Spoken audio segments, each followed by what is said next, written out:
This is the Situation Room, the only way to start your day. 7 minutes after 8. Welcome to the third hour of the Situation Room. We continue. Have you done like that, what we're telling you to do? Number one, open an account with the Britain Money Market Fund or Smart Yield. Put at least 1,000 shillings. Take a screenshot. DM it to us and you stand a chance of winning 5,000 shillings today. Just because you've done that. Why is it important to invest in the money market fund? Because how about you just take an opportunity to watch your money grow, as opposed to just sitting one place and it doesn't do anything for you. But you can take that little bit that you were putting aside and actually see it multiply. Whether you're opening a money market fund, you get a growth of 13.5% in the short term.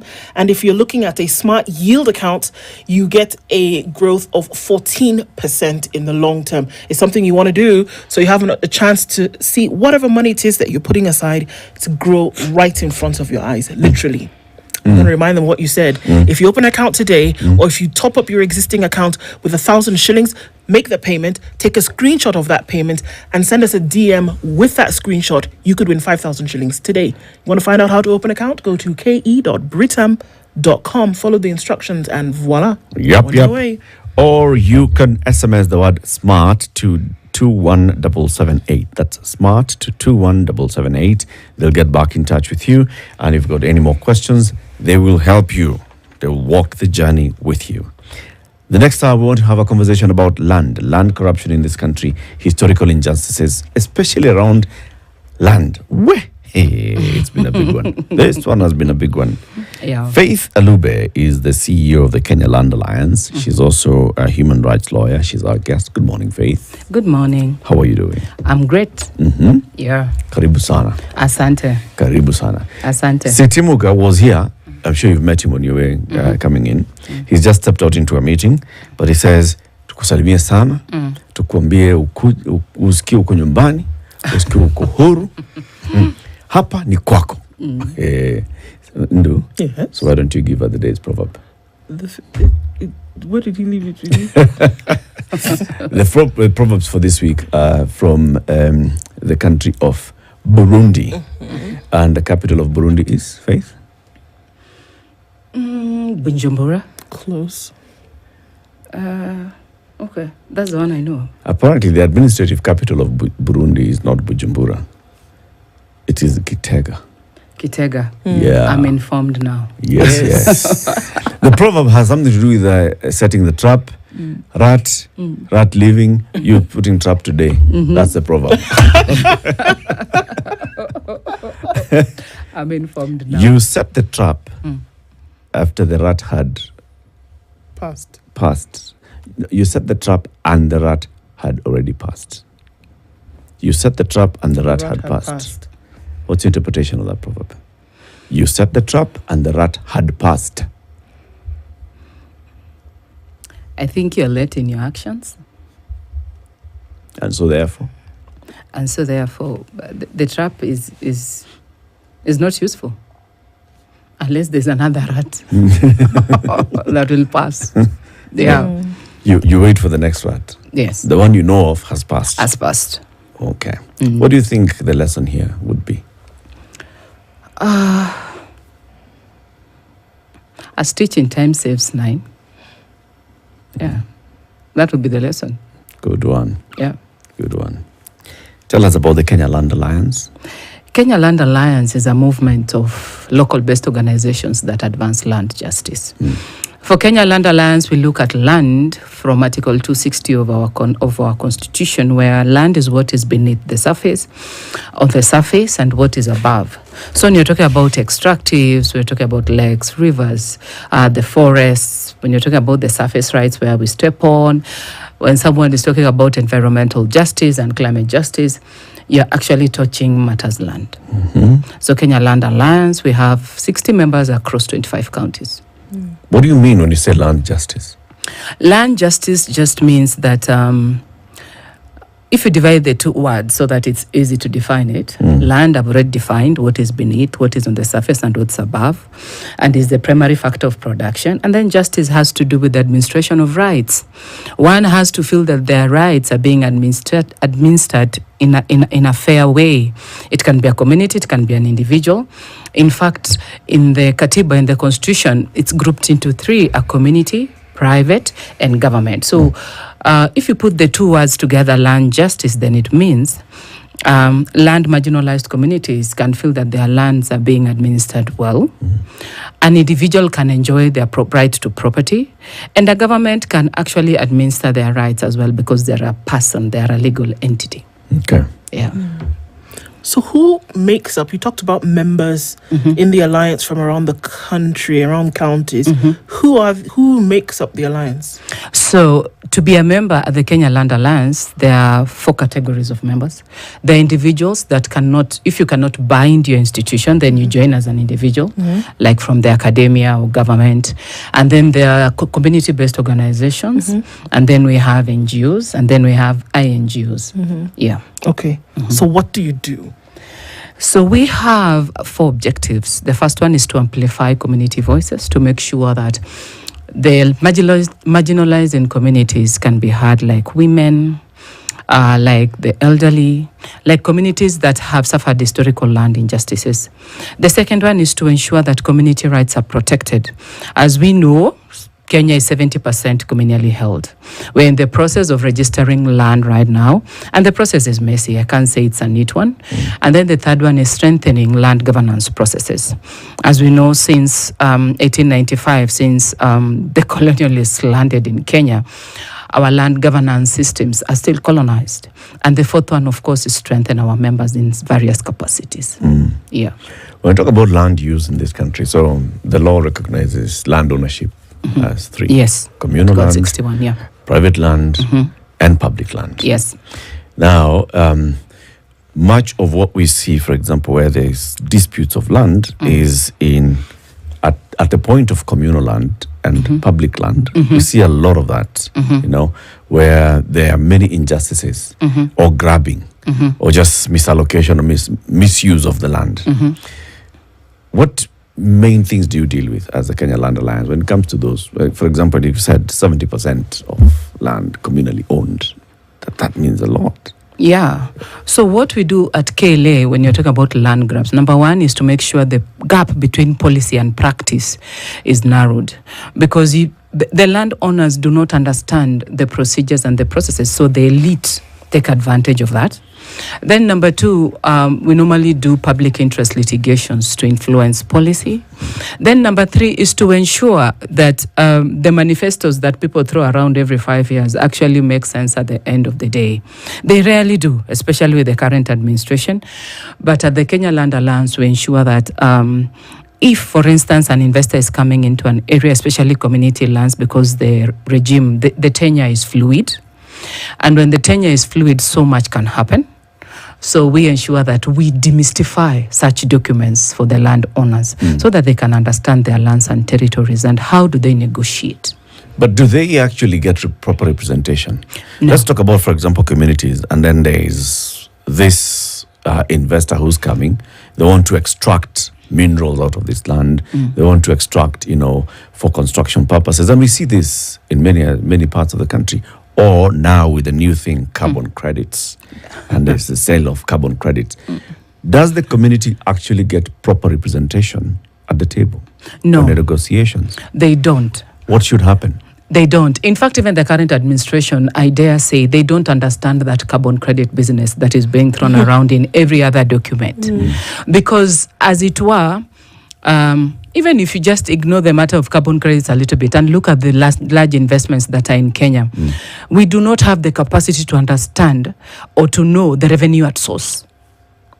Leave alone carbon credit, the one that we do not even have the expertise to understand how do you extract the carbon unless we depend on a third party. Yeah. So as we talk about representation and public participation, especially in the current administration, the communities are getting a raw deal. They are not being represented well. Most of the decisions are imparted. The communities don't move with the decisions. If you look at the latest carbon climate-related conference that we held in Kenya, the Carbon Credit Conference. How many people were there that were landowners? Leave alone those, elite capture. Very few people are represented. And that's why we are saying we are insisting on the commercial bit of climate justice, talking about carbon credit. But what about resilience and adaptation? The communities that bear the brand of whatever actions that we do. Why are polluters pushing the burden to the communities and not paying for it? But then again, Faith, in terms of now awareness. So let's say there is a concession that's been given to a company to come and extract some minerals, and this is community land, as it is known and owned right now. It's community land, and some few leaders of that community are going to be the ones who negotiate with the investor that comes in. How should the entire community get involved in this? And does the Kenya Land Alliance help communities in such? We are seeing them all over the country. Where investors are going, they're mining, they're extracting resources. First of all, just to mention it, Kenya has always received a raw deal. We've never really realized the investment in whatever minerals that are in our country.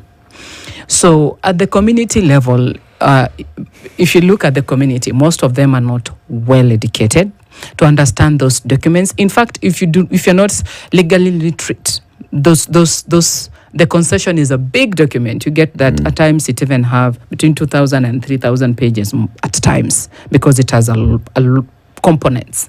So the communities are challenged by very low literacy levels, poor enforcement of the law, patriarchy, lack of awareness.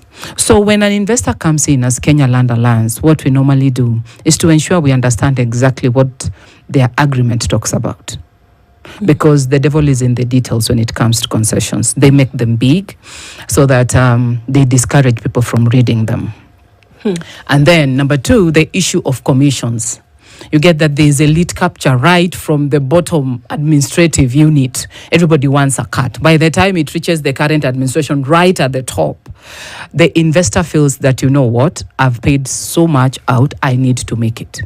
So the community has to organize better. How do they do that? They need to organize in their own spaces, in their own language that they feel safe.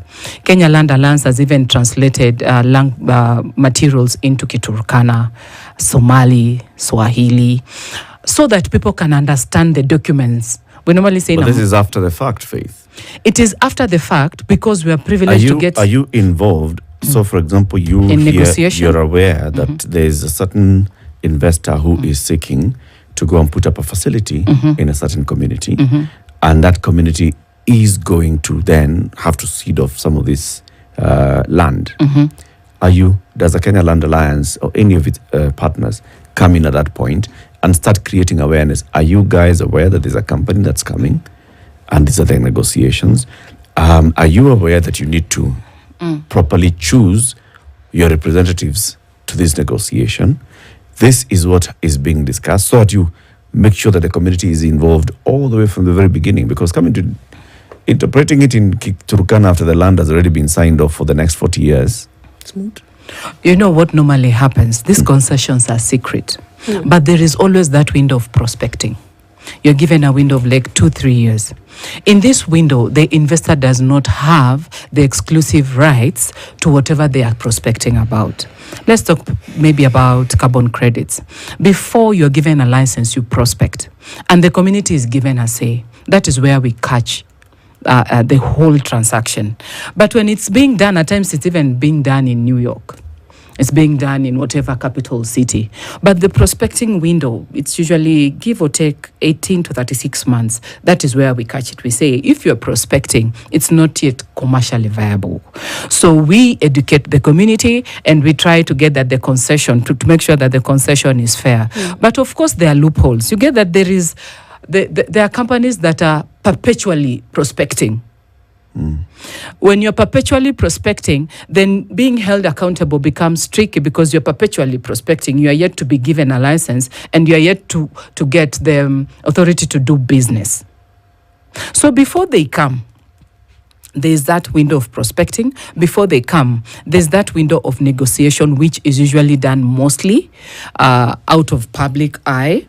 And then there is the But idea. how? This is community land. Yes, that is one of the irregularities with the current administration. If you look at the carbon credit agreements that are going on, including the law, they're defeating justice. The landowners are not included in the negotiation, as it were. Okay, sorry. Faith, between whom and whom? These negotiations are taking place.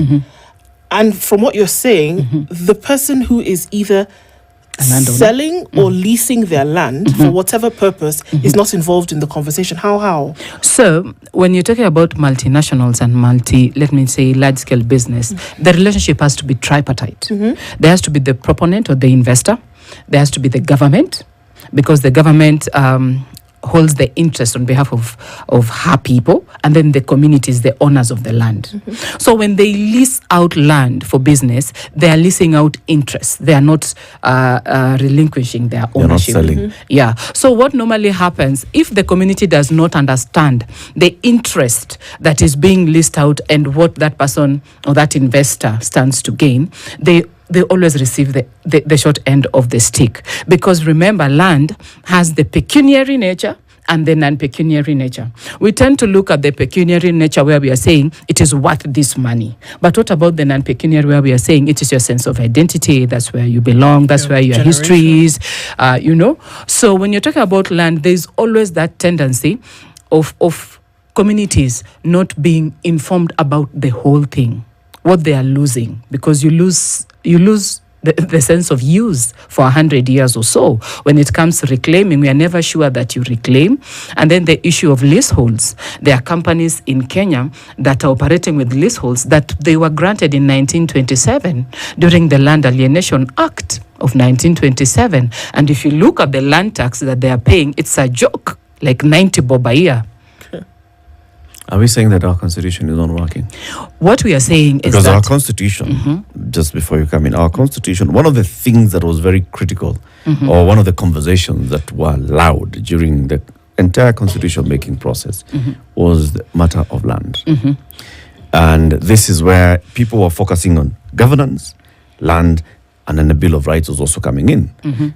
We have land being very clearly discussed in the Constitution. We've got land laws. We even established a National Lands Commission to manage matters of land away from Arthi House and the ministry. Try to make sure that it's not the administration that's in office that manages issues of land. It is a permanent constitutional commission that deals with land matters.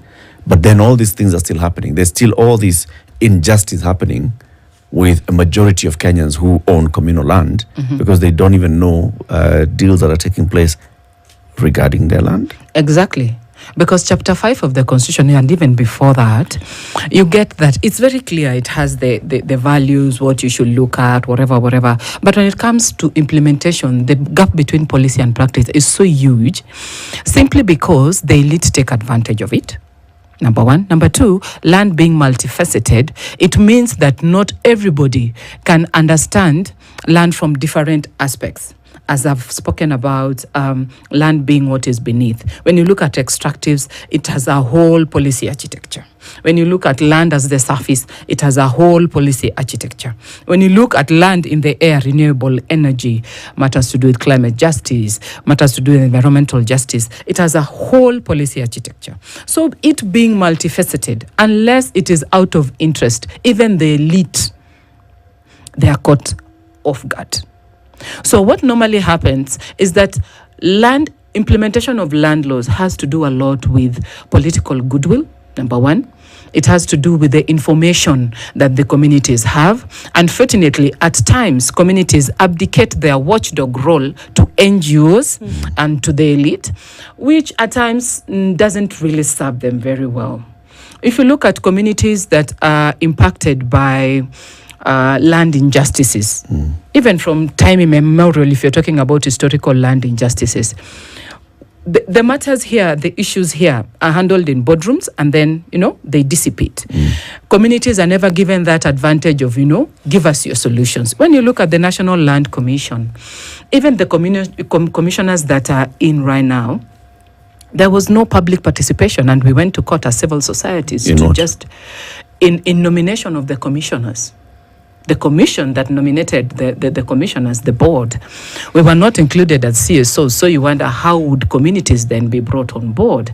If you look at the inaugural National Land Commission, Swazuri is still in court with Chavangi and their cases. So matters land because of how the multiplicity of laws that impact land, the chances of issues being hidden even within the law itself is very high. I normally give an example. If you look at the Mining Act, there is a formula of benefit sharing, but who implements it? And where is the mechanism to implement it? And right now, with the current CSs that are the names that are being thrown around, I don't think communities will get justice either. Why would there be a reluctance for implementation? Money, so that we can buy land in Karen in 2 years. Money. Because if you have a deal of, let's say, 800 million, and I give you a percentage of 10%, that is like 80 million. Now, if you have, like, let's say, 10 deals like that, yeah, clean money that someone cannot trace. Yeah. Tell me, because we've seen various projects that involve community land. We're dealing with community land for a bit. Yes. We're going to private, of course, and public land at some point. Yeah. We have seen establishment of large wind farms, solar farms in this country. We have seen mining concessions being given. We have talked about conservation, right? Communities that are conserving wildlife and the benefits that they should be accruing from all these things. What should the procedure be? If, for example, today I wanted to set up a solar farm and I establish a community where there's flat land, all the conditions, even here the sun is better than the other places, everything. And I wanted then to negotiate with the community so that I can establish this solar farm here. What should I do? Remember, what should the process be? Remember, I've said it should be tripartite. Okay. The government should be present, then the proponent. Which government, national or county? Right now at different levels, but of course it's the national that normally takes precedence because the concessions is at that level. If you look at Article 71, it's the government that does licensing and Parliament approves some of these issues. So it's both tier. So they should be present, and then the community, who are the landowners, and then the proponent. So for instance, if you want to set up a solar harvesting or extracting or such a farm, for instance, number one, the government should involve the National Land Commission because it is a public investment. And the compulsory acquisition 9 steps should be followed, where they come, physical visits, site visits, they make sure that the land is there, they make sure that there are claims, they make sure there are 2 reports that are very important when you're doing the profiling of communities. There's the RAP report, a resettlement action plan, and then there is the PAP report, which is the project affected persons. So for instance, if 1,000 people should be moved from this land to the other because of what should be put here, these reports should be done, and they should be done together with the community, together with National Land Commission. So if the community is not aware of such processes, the profiling is messed up. Okay, so let's say they are, ideally. Once they are, then the National Commission takes the claims, then they have to do valuation. Like for instance, a tree will be 5 shillings, your house will be, let's say, 2 million, let's say they estimate the loss of use, let's say 5 million, and then this is what comes into the resettlement action plan, where we are saying, because Latif is moving from here to here, we'll settle him with, like, let's say 10 million. Right.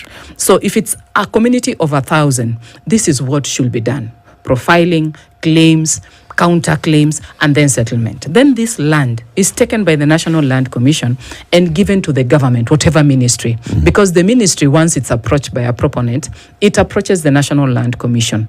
And then there is interministerial communication, so that the National Land Commission gives land for public use to proponents. But there is always a tendency of shortcuts. You get that a proponent might approach the community directly, and the community can only negotiate to the extent of their knowledge. And this is the case where I'm just leasing land from the community. I'm not buying. Even if you lease, You know, all these things still must happen. yes, they must happen because remember, you are extracting commercial value from that land. Right. Wherever there is commercial value and profit making, we have to consider that the community is losing something because of the consideration you are getting as an investor. Yeah. Okay. Yeah. And in this case, then, the community must have representation Yes. in this whole conversation. Ideally, As they the are National called- Land yeah. Commission is then working on the PAP and RAP Yes. reports, Yes. right? Yes. They should also make sure that the community signs off Exactly. because it's community land anyway. Exactly. Okay. Now, for the community to sign off, who should sit in that table? So on that table, the community should be able to do their own nominations and elections. If you look at the Community Land Act of 2016, it stipulates that every adult above the age of 18 has a vote and belongs to a body they call the Community Assembly. 2/3 of the Community Assembly should make a decision in regards to investment. So, and then from the Community Assembly, there is a Community Land Management Committee of 15 people. So this Community Land Management Committee is an electoral position, for instance, overseen by the Ministry of Lands and National Land Commission, that the process is transparent. But we know elite capture is real. For instance, if I went to, let's say, a tertiary institution and my opponent never even stepped a school into a class, or they only reached class 8, the possibility of me sitting there You'll be the one. is very high. Yeah. And then the possibility of me serving my own interest is also very high. So the community land management committees should be the ones representing the community in the day-to-day runnings. But as we can see right now, since there is a governance loop in terms of knowledge, there are conflicts that are arising now. Out of the 24 counties that have community lands, according to the National Land Commission, I'd say only around 6 or 7 counties have communities that have registered their lands. The rest have fluid tenure. And with fluid tenure, so much goes on. Like what you've mentioned, the conservation. We have proponents that are in 13, 15 counties, and the concessions are not public. As long as you're hiding the concession, I'd say you're hiding something. What? Let's take a break. It's 27 minutes to 9. We are talking about land corruption and historical injustices, especially on land governance matters. Our guest this morning is Faith Alube. She is the CEO of the Kenya Land Alliance. She's also a human rights lawyer. She's our guest. Keep it here. We'll be back shortly. This is Nivea Pearl and Beauty Deodorant. The perfect balance of 48-hour protection and care for soft, smooth, and beautiful underarms. Try our new Pearl and Beauty Black Pearl for smooth and perfumed underarms. It all begins with a single step. This is Game of Ninja. I really like it. Get ready for the ultimate television experience where entertainment, inspiration, and information collide. Unajua kila mtu akona moyo baridi kama wewe? From heart-pounding dramas. How can you be so shameless? You've brought this woman into our house despite what happened? To laugh-out-loud comedies. Jinga kabisa, utakufa maskini ndugu yangu. You will die hungry. To adrenaline-pumping sports coverage. Ni moto. With a diverse lineup of programming curated to entertain, educate, and engage. Yes. I have nothing more to add. KTN. Welcome home.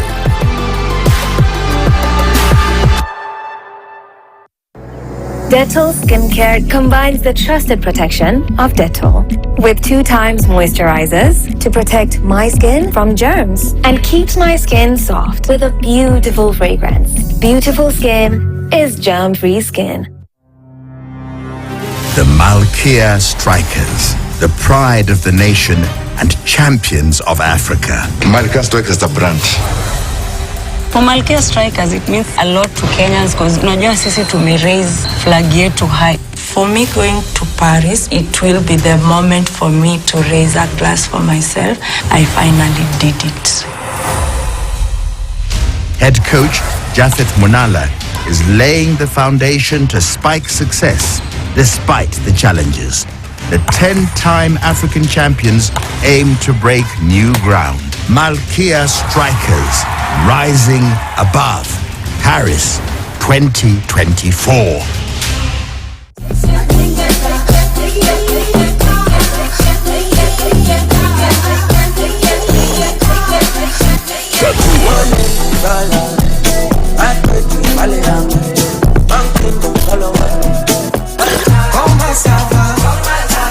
Comment ça va? Aya ça va, aya ça va, aya ça va. My babe, you love practice like hell. Come again, come again, come again. DJ I justify. DJ Tattoo.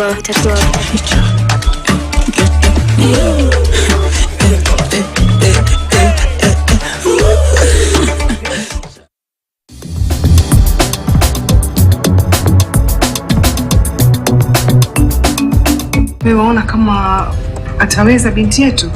Mtoto wa Simba ni Simba. Huyu bwana alipomtaja Hamida kama mrithi wa uongozi wake, basi niaminini, nimehisi zaidi ya mnavyohisi nyinyi. Naomba mnisikilize jameni, sijui nyinyi, lakini kwangu mimi. Land justice, land corruption continues with the CEO of the Kenya Land Alliance, Faith Alube. So, Faith, we've talked about community land. Let's talk about private land now. Private land, again, it can be owned on freehold or leasehold title, right? What's the difference between those two? So with freehold, you own the land forever. With leasehold, there are terms and conditions. You're given a period to own the land, and it has terms and conditions. In Swahili, we call it kukodesha.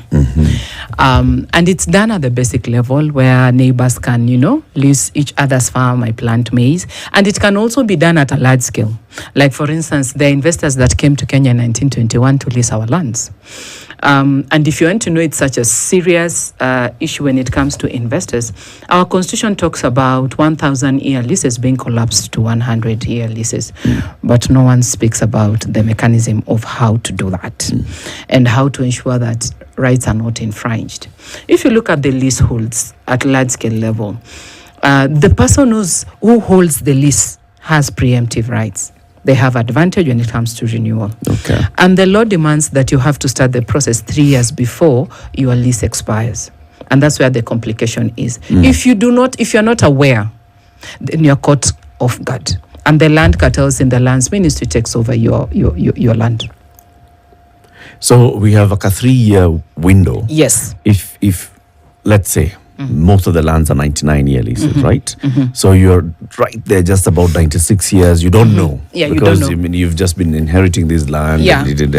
And the title continues drawing down on the lease. Yes. Even after you transfer. When you buy it, you don't begin one. You're just continuing with the lease, right? Yeah. So those 3 years, if you're not careful, that's where now the games can happen. Yes. That's when that's why we are seeing these things in Nairobi. Yeah, families evicted, and you start wondering, why is this family that has stayed here for 70 years being evicted? Because the lease agreement, there is a loophole someone identified. And we can even further it and talk about wakfu land. The Muslims, I think, understand this better, where someone can give you land as a gift or give the community land as a gift, and they call it wakfu. Why is that important? Because in areas like California, Nairobi, Gikomba, you're always seeing evictions and whatever. Most of that land is wakfu land. And in the coast, most of it is wakfu land. There are people who are living on wakfu land, and that land has been leased from the people who were in custody back then. So it brings a problem because someone noticed, okay, Latif was put as the custodian and he maybe passed on in 1940. So there is a loophole. How can we use this to make sure that we benefit from it? Right. That's why in the coast you get someone owns the land and then leases out the land for someone to construct a house, and then they construct another one on top. So the owner of the land does not own the house. Yes. Okay. You mentioned cartels in the Ministry of Land. Oh, yes. That means there are cartels in the Ministry of Land? Oh, yes. Okay. They run land in this country. But the NLC, National Land Commission, at its inception, when we looked at the certain things that were supposed to happen, and then also when we had the digitization process of all records at the ministry, it was to essentially cut out some of these cartels and to make sure that the management of land, I see you smiling, the management of land in this country then would be streamlined, and that the cartels would be a thing of the past. Are you to say that this did not happen? Are we digitalizing land records of the status quo? You can yes, we are digitalizing the status quo. We are not digitalizing land records. What do you mean? What I mean, my grandmother in Kitale does not even understand what digitalization is. And anyway, that is web-based. How far is that reach when you talk about internet? Even in Nairobi itself, there are times you cannot log on. So when someone tells you that, we are going to take your records and put them in a certain portal. And you don't need a middleman anymore. If you want to find out the status of your land, all you need to do is log on and then you'll see what's happening. On paper, that is what is written. But you see, when I take your land records and put it on this portal, it depends on 2 things or even 3. Number 1, that the system will work. You remember LSK protesting against that system because there was a fault. Number 2, is there a social legitimacy of that system? If there is no social legitimacy, that means I can always just bypass it and go transact. And then number 3, the reach of such a certain service such as that. That's why I'm telling you, only the elite can run and digitalize this and say it serves me, because you see, I can access it. For me, it's convenient, and then I can actually go ahead and abuse the system to defranchise you. So when you're talking about the National Land Commission, it's called Ardhisasa, that app. Yes. When you're talking about the Ministry of Lands having cartels and the National Land Commission, I remember there is a point that the current administration wanted to strip the National Land Commission of the valuing mandate to put it at the Ministry of Lands. That would have really inconvenienced the common mwananchi, because we know that, if it is public land, it's NLC. If it is private, you start from the ministry and all that. But when you see there is at that current that level, someone wants to make a public address and shift the constitutional mandate through a public address, then you start asking yourself, the land cartels, are they inside the ministry only, or it starts at a very high level? So we can have everything on paper and it looks very neat and everything, but in practice there's still a gap. Let me give you another challenge with the app. If a man has 4 wives, and when I search your land, it should give you a prompt. Which wife is prompted? And do they have the capacity to understand that your land is being searched by Lati, for instance, he wants to purchase it? So does it? Does it? Or No. does it depend on whom?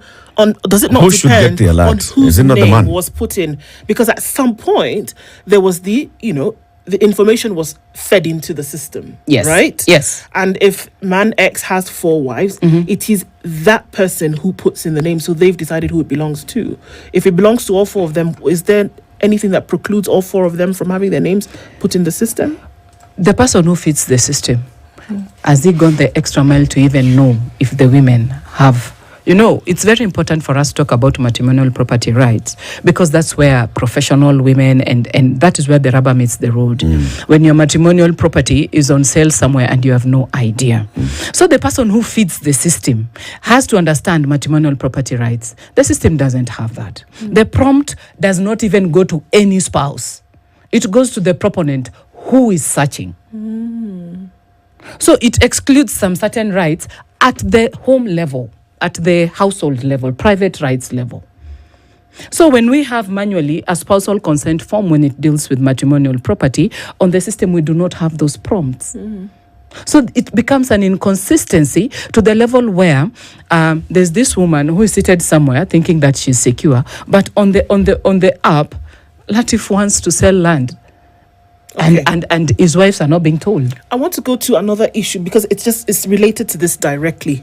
And the issue of double deeds. That, we have one piece of land, he's got a deed, I've got the same title for the same piece of land, down to the LR number. It's up to you to figure out which one was made where and which one actually came from the Ministry of Lands. How do such things come about and what is being dealt with? Because for me, it all chalks up to historical injustice, whereby you say, well, here we are, we both have this piece of land. Maybe we've not actually gone to see it, but we go to the system and the system says, how then is the decision made to say, this is actually yours? The one that comes first. But even the ones that come first at times... Coming where? Come where? Okay, for instance, if you have a title that is dated, let's say, 1910. Yeah. Okay? Certificate of title. We avoid to talk about title deeds. Okay. Certificate of titles that is dated 1910. And someone comes with a title that is dated, let's say, 2024, then someone would like to investigate which one has precedence. There can be a possibility that the person who has the 1910 title did not understand his right to land and maybe did not do succession. So there are loopholes. So, for instance, you have a piece, let's say 1,000 acres, and you are, let's say, 20 interests that should have gotten those interests, and you have not done it. And of the 1,000 people that should have gotten interest, someone becomes more cleverer and gets a title in 2024. But that is what the land cartels do. That is fraud, and that is corruption. That is why you see you have an LR number, you have a title, certificate of title, and 5 more people have the same. So when it comes to investigation, they normally attempt to do that, the ones that has precedence. But we also have to understand that there are private lands that have been adjudicated, that is the subdivision and everything, but they've never received titles. So if you get someone who's cleverer than you, they can actually go ahead and get it before you. But were they part of that area? They can be. Or they could best be some random person from anywhere. Yes. Because they have whatever you talked about, the knowledge to do with the knowledge and understanding that these titles have actually never been given out. Yes. They can actually go and have that process. Yes. They can. And this would come from the Ministry of Land. In fact, there are even instances where you do a search. You search in the morning, the documents read Faith Alube. You search in the afternoon, they read Latif. Yes, they're there. It sounds to me that this is a strong case for digitalization of land records and digitalization of processes. That is true. Right. It is a strong case if it has social legitimacy. Okay. Now, how does it get social legitimacy? You have, first of all, we have to know that maybe in Nairobi we can have internet, but just think about your grandmother in the village, or the villagers, or community land owners.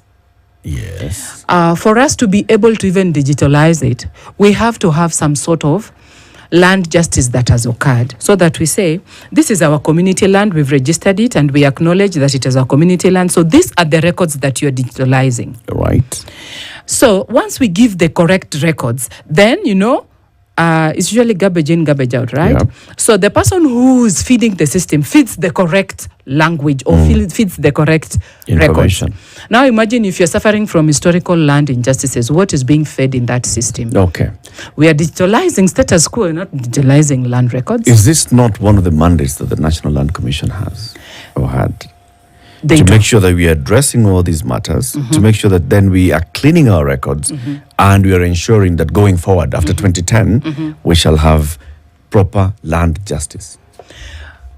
Ideally, that's what they should do. But when you look at the budgets, Kenya Land Alliance did an audit of the budgets of the institutions that handle land. Most of the budgets go to recurrent expenditure. And most of the developments around these land governance units is done by developmental partners who can come with their own interests. So when you talk about the National Land Commission, it's dependent on budgets. Right now, when you talk about historical land injustices, it had a cap. The time to investigate and lodge the complaints expired in 2023 September. Last year. Okay. So communities that had not done that can only get a remedy in a court of law. In a court of law, when you go to a court of law and it's a land matter, it depends on the discretion of a lot of things. You see? So when you talk about discretion, it means that the judge can decide to look at it as a constitutional matter and actually try to rule it out. But there are instances that even us could not get justice from some of these court of laws. Like, for instance, why would the Ogiek go to the East African Court? Because they failed to get justice here. The Endoros went to the African Court of Justice. Why? Because they failed to get justice here. When I was doing the Mau Mau case, we went to the Royal Court of Justice because we could not get justice here. The Kakuzi Limited, where Camellia PLC owns 55%, Camellia PLC has been associated by the monarch. We did not get justice here. Yet when we went to the UK, where the parent company is, we came back with 780 million. Unilever, we could not get justice here. We went to the Netherlands, the parent company. So we can say The law is there, as I've told you. On paper, it's clear. Yeah. But accessing justice, it means that there is a sort of progressive, proactive approach that we have to do. But the landowners have to know their rights. That is the true north. How do they know? Because from what you're saying now, and obviously from what we've seen, that there are very many people then who've been, for lack of a better word, kicked off their land. It's been taken from them. The titles have been changed. They've not been given the certificates that they should actually have. So there are people who still today are victims of this injustice. Yeah. But then the very folks who should be doing something about it, from what you're saying, are sitting in the hearth of the cartel. Let me give you an example. There are people in Mombasa who still pay rent to the Sultan of Oman. And the National Land Commission had a hearing, I think, a month ago. And we thought they are going to give solutions. The Sultan of Oman, I think the 30 strip, 30 mile strip, should not be receiving rents in 2024. And the National Land Commission had a hearing like 2-3 months ago.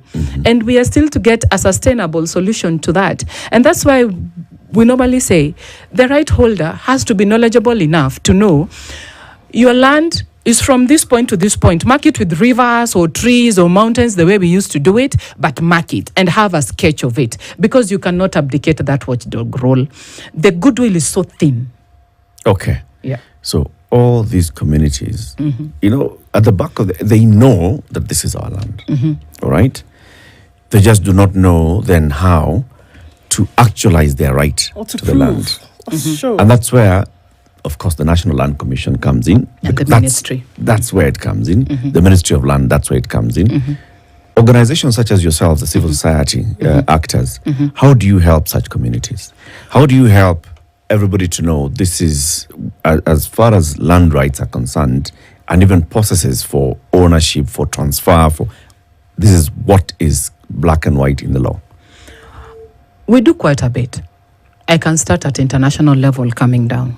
At international level, we partner with international organizations that can get the concessions for us from the parent countries. Because in Kenya, getting that is very difficult. And if you don't get the concession, then you do not understand the terms of engagement. So at that level, we also do a lot of public interest litigations.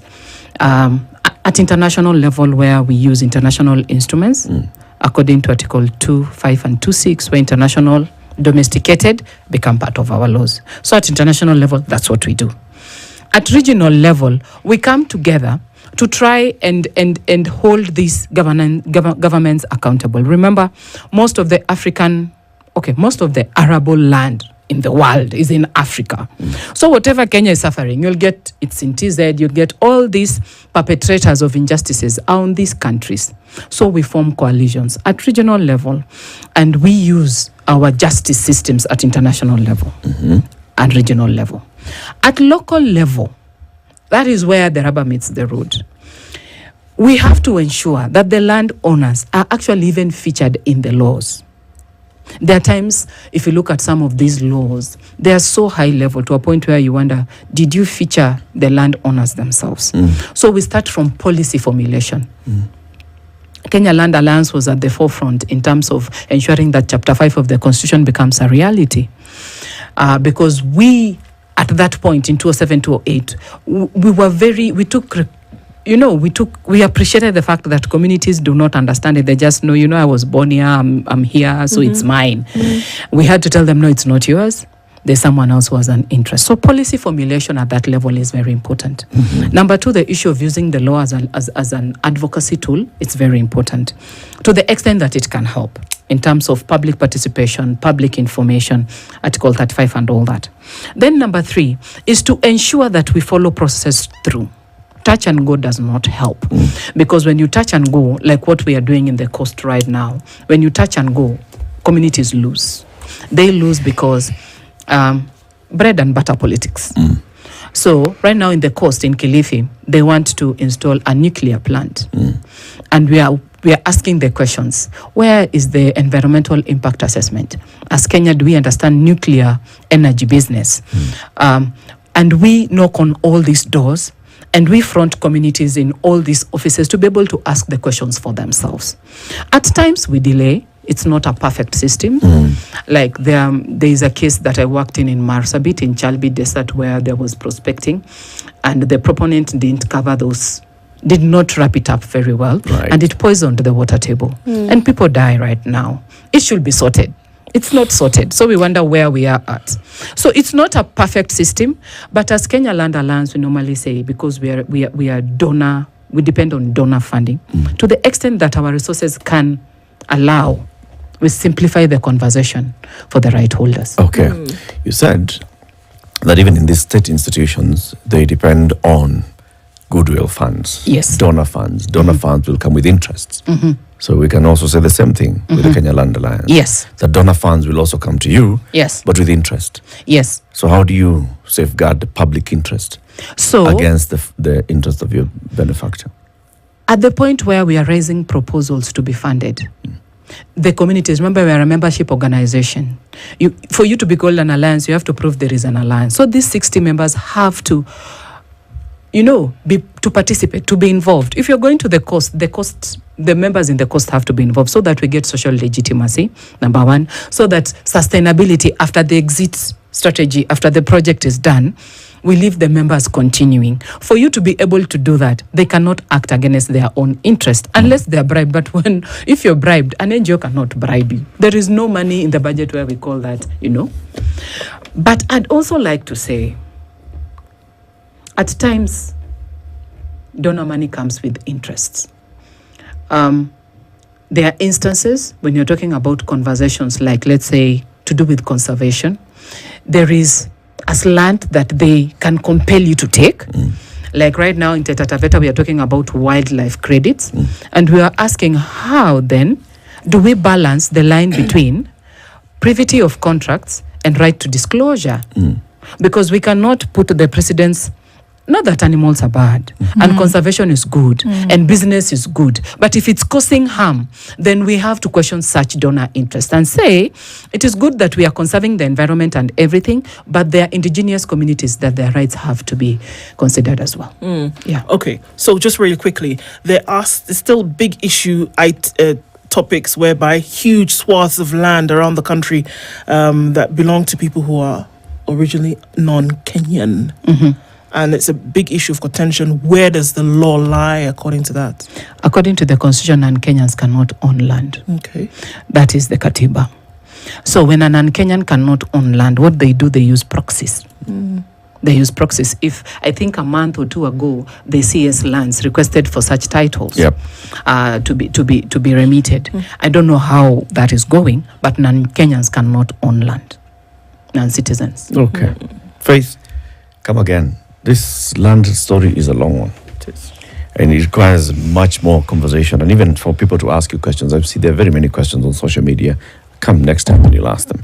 Faith Alube is the CEO of the Kenya Land Alliance. She is a human rights lawyer. She's been here. We've been talking about land corruption, land justice, and historical injustices. 9 a.m. news time.